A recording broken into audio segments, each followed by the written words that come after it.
Hello everyone, my name is Bailey Brown. I'm a reporter with the Eagle newspaper. This morning I'm joined by College Station Public Works Director Emily Fisher. Miss Emily, hi. Hi. Thank you so much for being here. Thank you for having me. Absolutely. Miss Emily is joining me today for another segment in our Women in Leadership series, where we highlight women who are doing really awesome things as either department heads or in any capacity where they're showing leadership and to kind of honor you and what you do. So having said that, can you tell me a bit about your current role and how long you've been doing it? Sure. So I'm the Public Works Director for the City of College Station. I've been in that role since December of 2021, so still kind of new, but I've been with the city since for a little over 10 years now in different capacities with capital projects, so building things. Right, yeah. Worked very heavily on building the police station and then City Hall, so along with a lot of other people. But the role of Public Works Director just recently, and so been still learning how to do that, but really enjoying it. Wow, that's awesome. So you've already had your foot in the door there at College Station and were able to kind of progress that way. Yes. That's so exciting. What made you want to be in this role? So you were doing, like you said, capital projects before, so how did you kind of venture yourself to where you're at now? So it's really not something I would say that 20 years ago I set out to do, but just over time just became more interested in it. So I went to school for civil engineering. That's what my degree is in. Worked in Houston for several years, doing various things, and always enjoyed it, but really wanted to get back to College Station. It's where I'm from. I was born here, raised here, so wanted to get back. I have family members who have been in the public sector before, so it's always been something close to me. And an opportunity came up with the city of College Station being a project manager, which is what I was doing before that. So took that opportunity.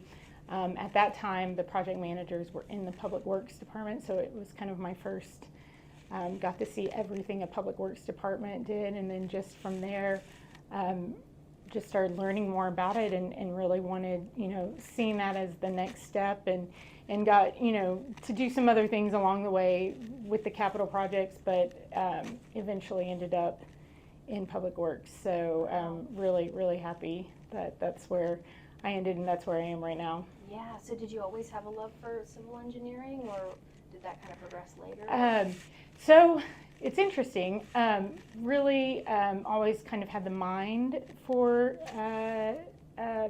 building things and putting things together, but just never crossed my mind as doing engineering until I got to college, and I've just had a really awesome professor who she told me, she was like, you need to be doing something in a science related field because that's just what you're really good at. And so I just switched my major to civil engineering, and at that time I was like, oh yeah, they build roads, bridges, but it's so much more than that, and you can do so much. It's just a very broad range of engineering, and so haven't looked back. Wow, that's awesome. Well, I'm glad she was there to kind of encourage you in that direction. That's so great.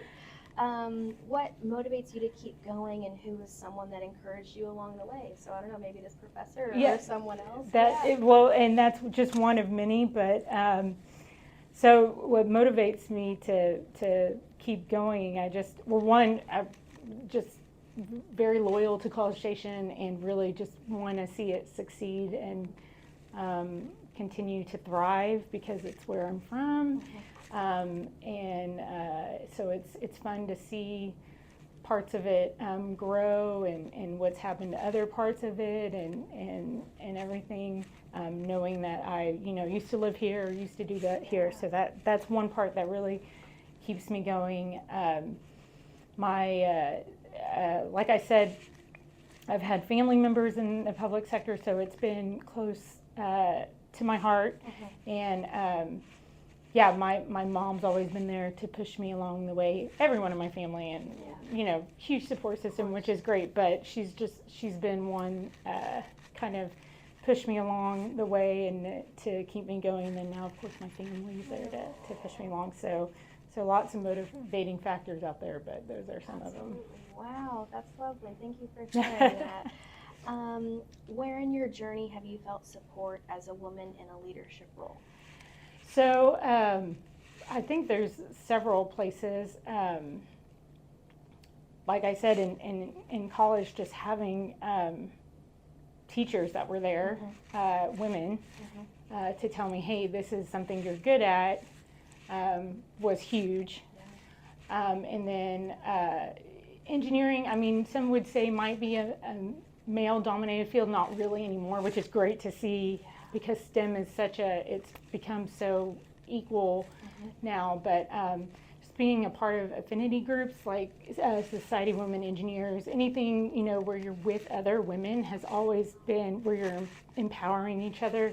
When I moved here, I was a member of the Junior League at Bryan College Station for several years, which also was very helpful, developed a lot of leadership skills that way, doing that. So just trying to find that group and those circles has been huge, and I think really helps women progress and move forward. Did you find yourself wanting to feel that you needed those groups per se specifically, or were they kind of just presented and you were like, well, I fit that group and I can join, or did you feel like that was something you needed?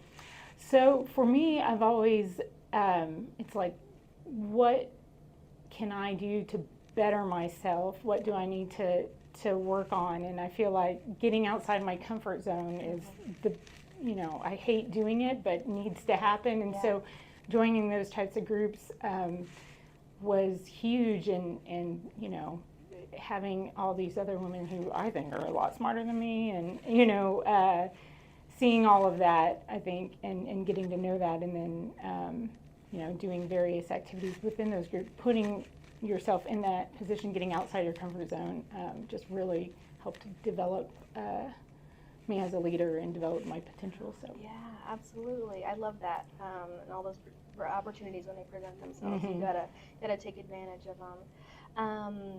Let's see, has there ever been a time you didn't feel that support, or you found it difficult to be in your role as a woman in this field? I mean, talk about engineering where people are maybe on the onset thinking predominantly, like you mentioned, male-led, but you're right, it is changing. There are more women in STEM and they're being celebrated more. So throughout your journey, was there times where you thought, or maybe you were the only female in the class or something like that? Or there have been times when I've been the only female, and just it really hasn't stuck out to me or really put me in a spotlight, I felt. But I think it's very important to make sure that we keep girls interested in STEM, and just because I not ever have like a specific memory of me being singled out because I'm a woman, like it's still very important to me that we keep girls interested and keep them in those type of fields.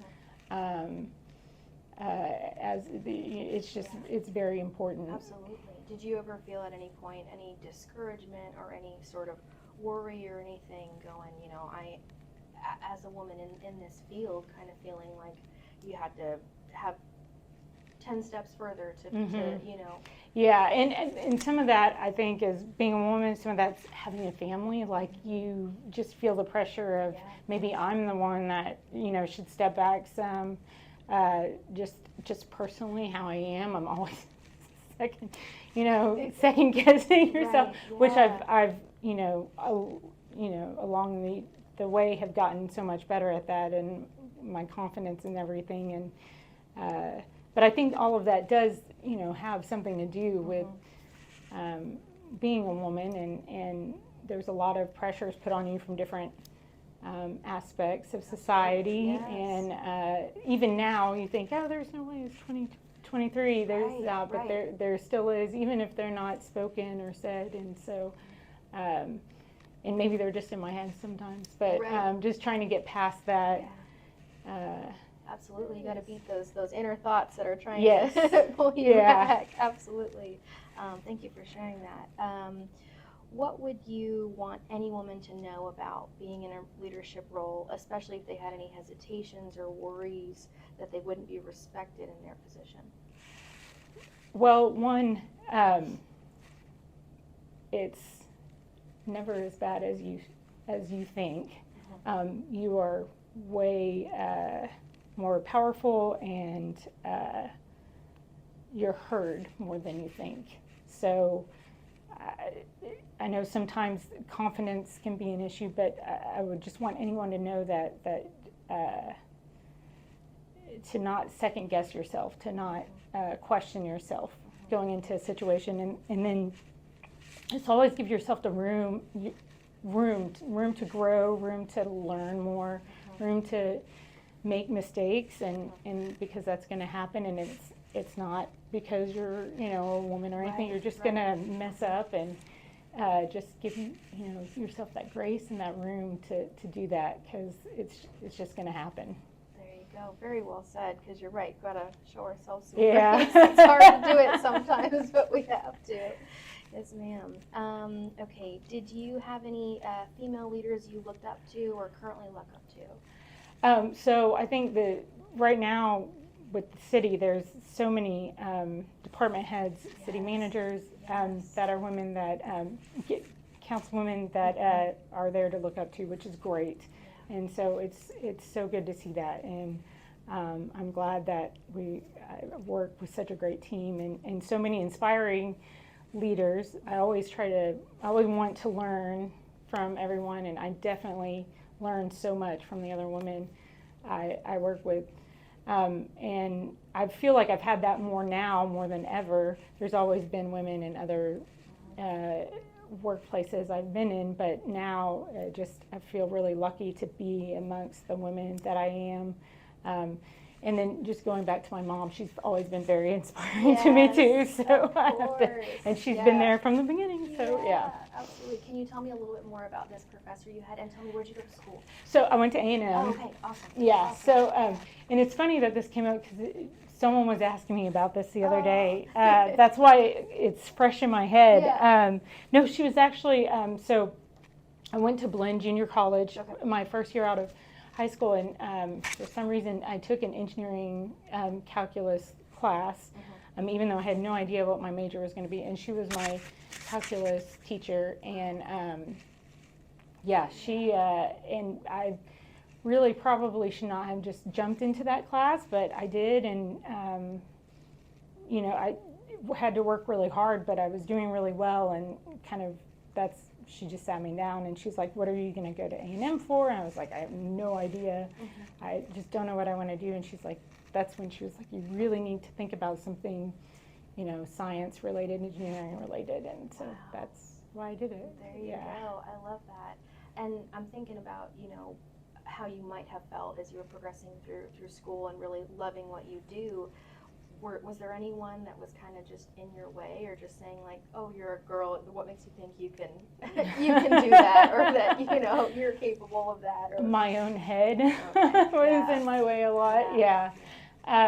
No, I think there was always there's always forces out there, I think, that are trying to, whether it's your own confidence or just someone, something out there, a class that doesn't go your way, or a meeting that doesn't go your way, that you're all of a sudden questioning, why am I doing this? And that's, again, you just have to kind of give yourself room and to get past it, because it's just going to happen, and that doesn't define you. Yes, ma'am. Absolutely. Well, that leads into my wrap-up question here. What advice would you give your younger self, knowing that you would one day be in a leadership role? Oh, wow.